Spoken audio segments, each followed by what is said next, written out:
Go. It is recording. Okay. Um. First of all, praise the Lord, everybody. Welcome to the Apostolic Musicians channel. I'm Brother Highcall, and this is our first interview.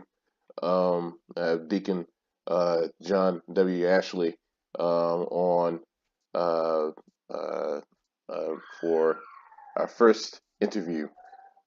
So I've known uh, Deacon John for about 5 years, 5 years now, and he is a very humble humble guy, and I think this is I'm really looking forward to doing this interview with him, and I'm gonna give him the opportunity to let him introduce himself, tell him about tell us about the instrument or instruments that he plays, and how long he's been playing.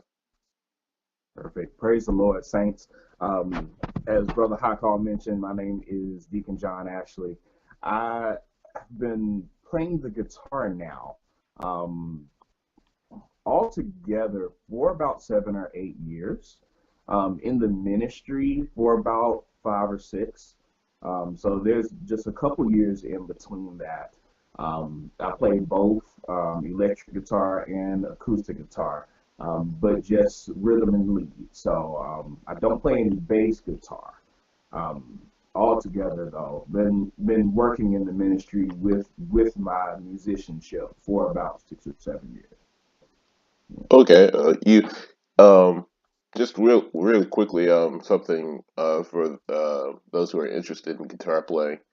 Um, I guess is there much crossover between learning the acoustic and the electric guitar?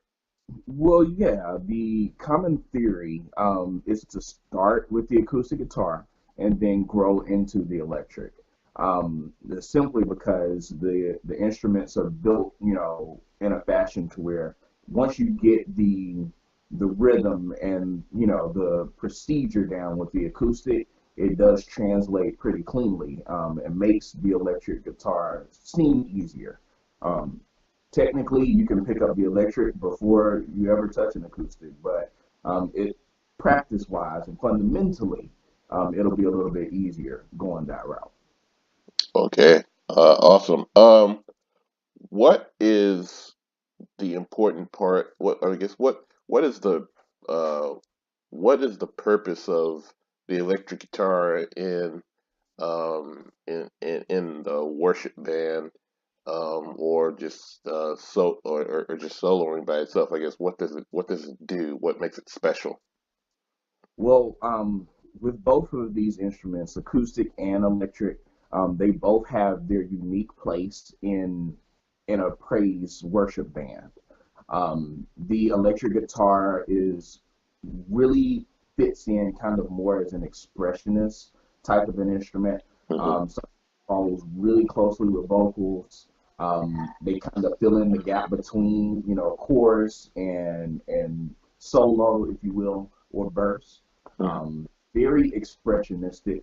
The acoustic guitar really kind of falls into the rhythm category, and especially important in a worship setting, kind of in a soft atmosphere, in a really emotional type of setting. The acoustic guitar really comes into play there.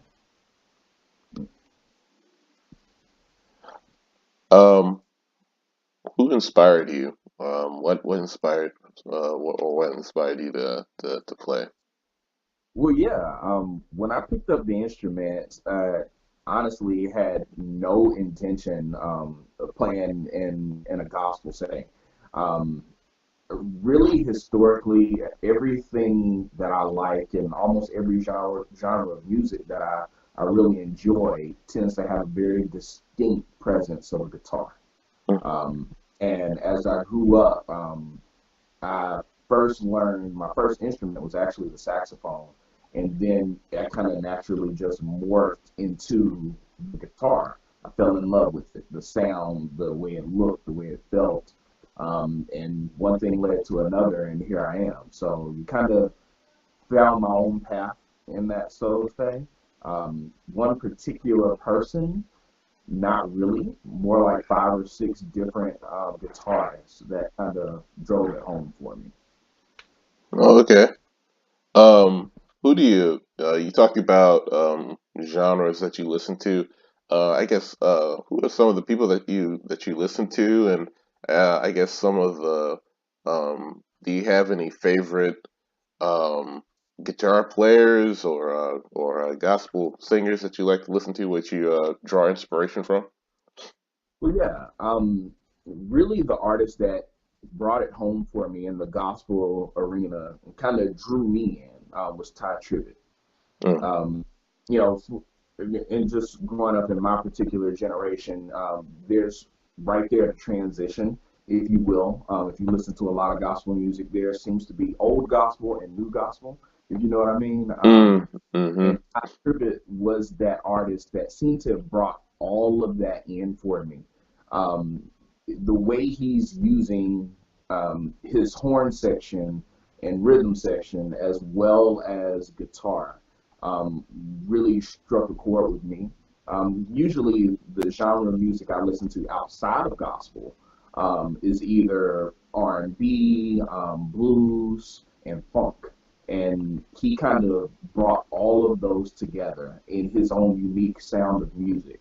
mm. Um, and if you listen to Ty Tribbett at all, you know exactly what I'm talking about. Oh He's yeah. giving rock in his stuff as um, and it really just kind of drew me into the arena and let me know that you can play these types of sounds still praising God. So that was really good for me. What are some of the I guess from a theoretical standpoint, you talked about listening to different genres.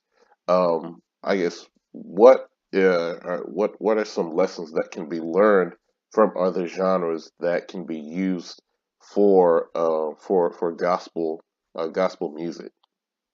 Well, yeah, and that's actually a really deep question. What can you use from a different genre, to apply or, kind of interject in the gospel? Hmm. To really look at it, music first started, in the house. So that was something that, you know, that was something that God had created for his worship. Hmm. And when you go back into your word, you'll learn that that was something that was removed and, kind of grew its own way into the world. So you really don't want to get into too bad of a habit taking something from the world and bringing it into the house. Hmm. Um, Kind of my best advice in that category is really fundamentals, musicianship. So how you play your instrument correctly, how you go about really articulating your instrument, and the fundamental things. The last thing you really want to do is kind of bring in a style of music in its whole and completely change worship. So Hmm.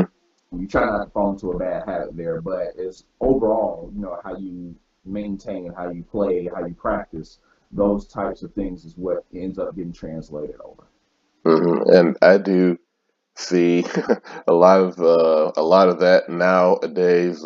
People bringing in too much Right. from something that doesn't glorify God Exactly. into a worship setting, and it really throws things off, and it makes for some interesting Facebook posts Right. that just makes you wonder where some people's heads are at these days. Hey, Um, you are exactly right. And, you know, not only for the musician, but for the saints as well. So, mhm, uh, you know, we were all once in sin. mm, And, those are the types of things that we dwelled in.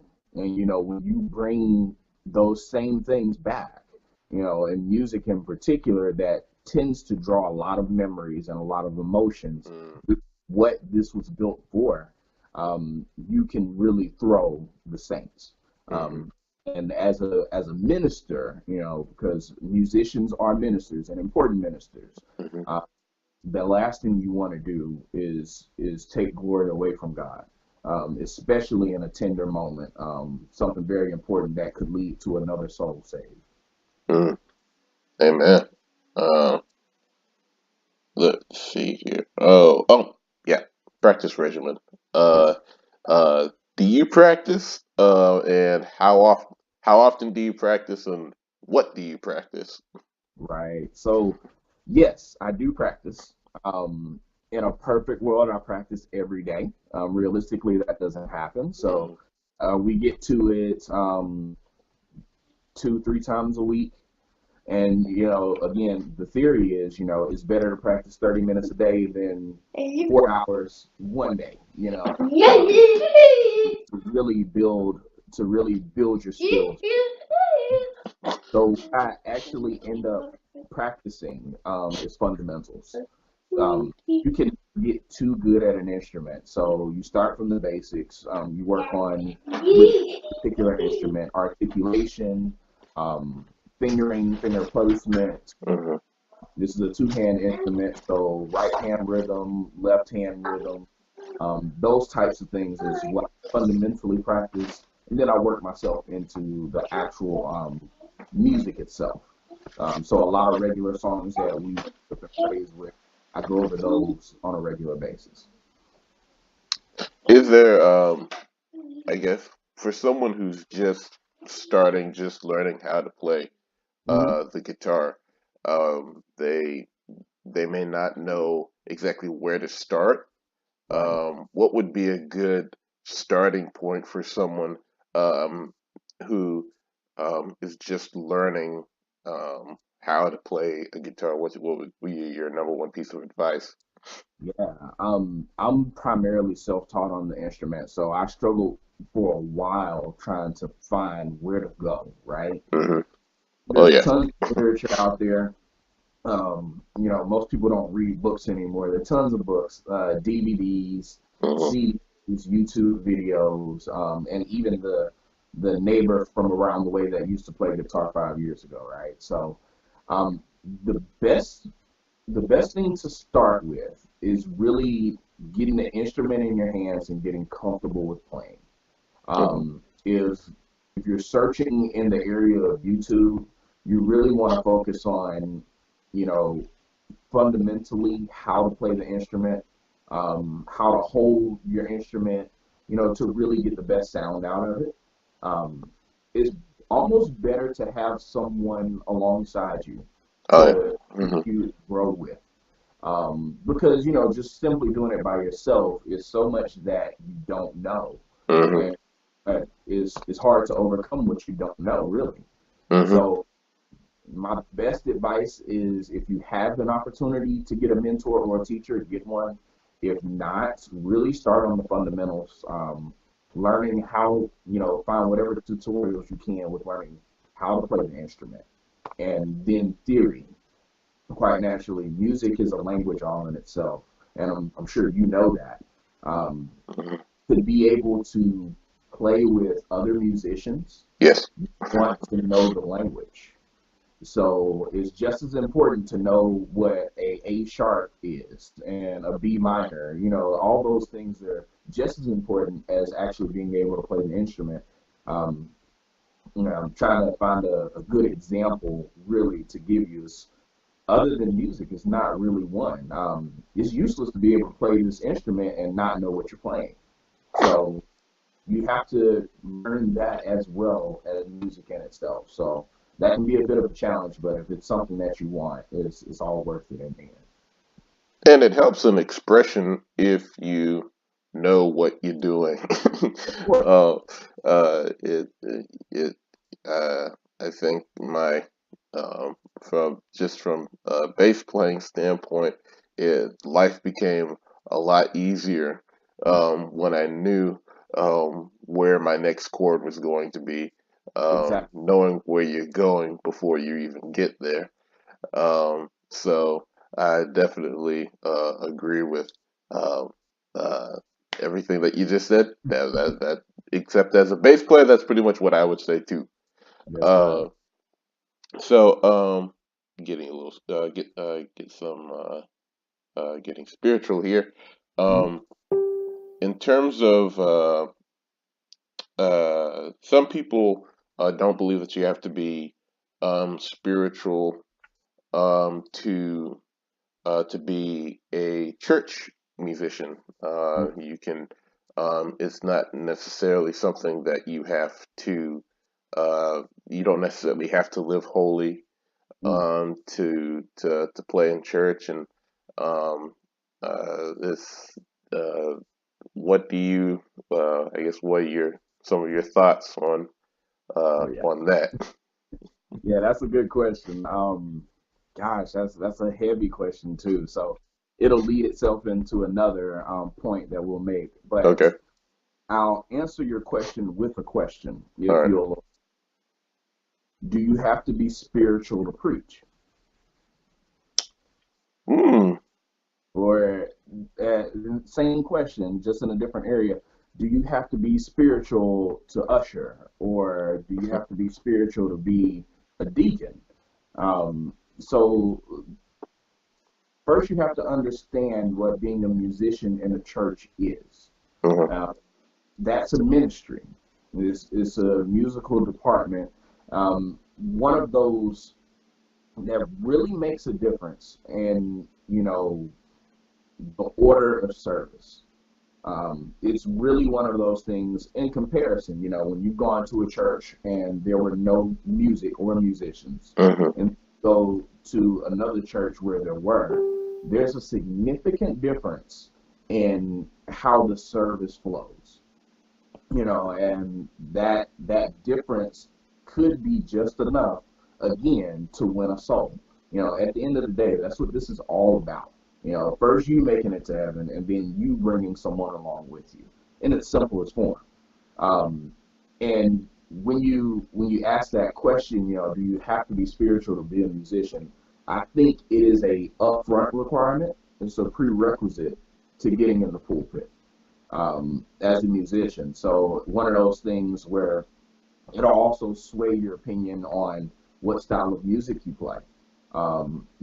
Whether you can bring worldly music into the church. Certain things, you don't do. For instance, we were talking about that a moment ago. Um, we have memories of what we did back in the world, and that music is a trigger to those memories and same emotions. If you play those things, you bring those very same things back. mhm. Uh, but to get back to the question in itself, I think it's imperative that you're spiritual.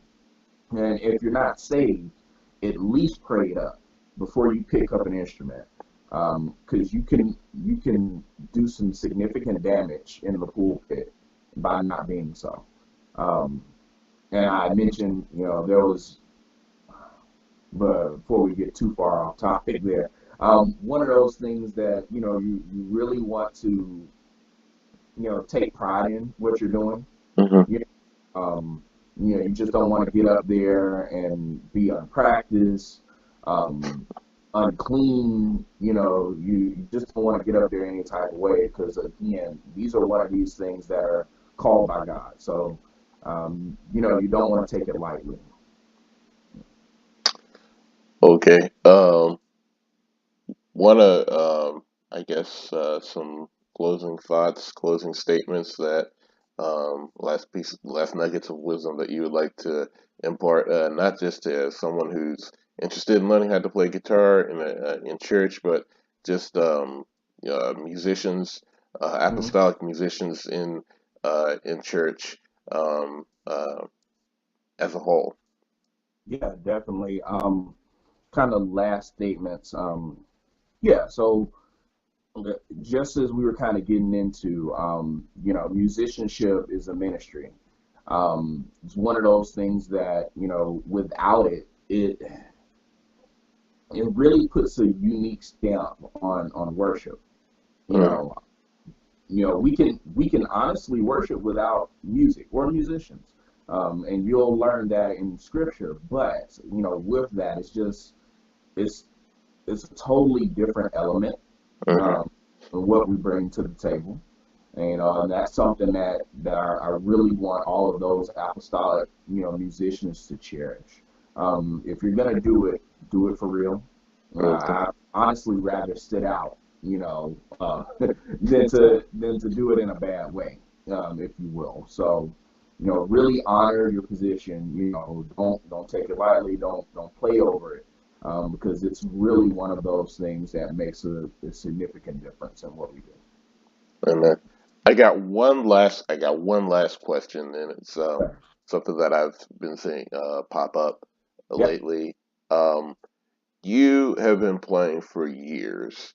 Hmm. How do you, I guess, how do you deal with a situation where, um, say, a drummer Yeah. who's usually there, who's pretty good, can't be there, or a pianist or whatever, and you're trying to play with somebody who is relatively young Hmm.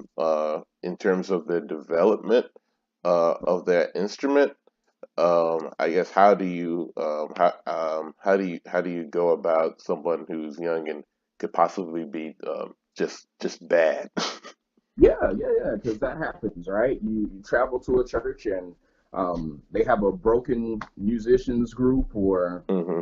for some reason your primary drummer or pianist is out sick, whatever the case. Um, Again, it goes back to respect for your craft. Hmm. Um, One of those deals where, I mean, everyone's at a different level, and we expect them to respect it the same way we do. Um, Again, that's one of those moments where you evaluate your situation, and if it's one of those where it's not gonna work in the moment, I'd rather not play than to play and sound bad. That's my preference. My son, he's 6 now.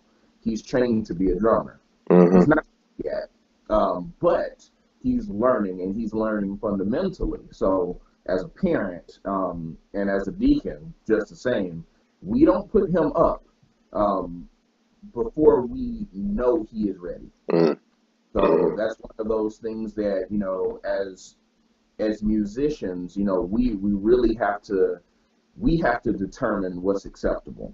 If we just accept anything, you know, back to a message my pastor had preached, you just don't give God anything, and this is, you do everything as unto God. So you just don't give him, whatever you have, whatever you think is acceptable. You Hmm. give him the best. Yes. Um, so, there's some people that view that differently. And again, if I'm a guest, at someone else's house, quite naturally, I'm not going to impose. And if that's what they believe in, putting someone up that's not ready, um, I'd rather not play than to, try to figure that out, with someone who's just not prepared. Um, so we hold a standard in holiness, and that's something, all the way across, from the way we dress, from the way we behave, from the way we praise. We have to hold a standard. Hmm. You just given me some speaking topics for the next time I Yes, sir. get to do an interview like this. And I really appreciate this is the first one. Um, yeah, this is I'm looking forward to being able to play with you again. It's been so long. At the end of it, once we get all the interviews done, we got to come together and do a shed session. Oh yeah. All in one room. We'll film that. That'll be great. Oh yeah, that would be awesome. Yes, sir. So definitely try to figure out how to do that. But this is the Apostolic Musicians channel, where we are building a community for apostolic musicians to learn from each other in spirit and in truth. This is Deacon John Ashley. Absolutely, thank you for your time, man.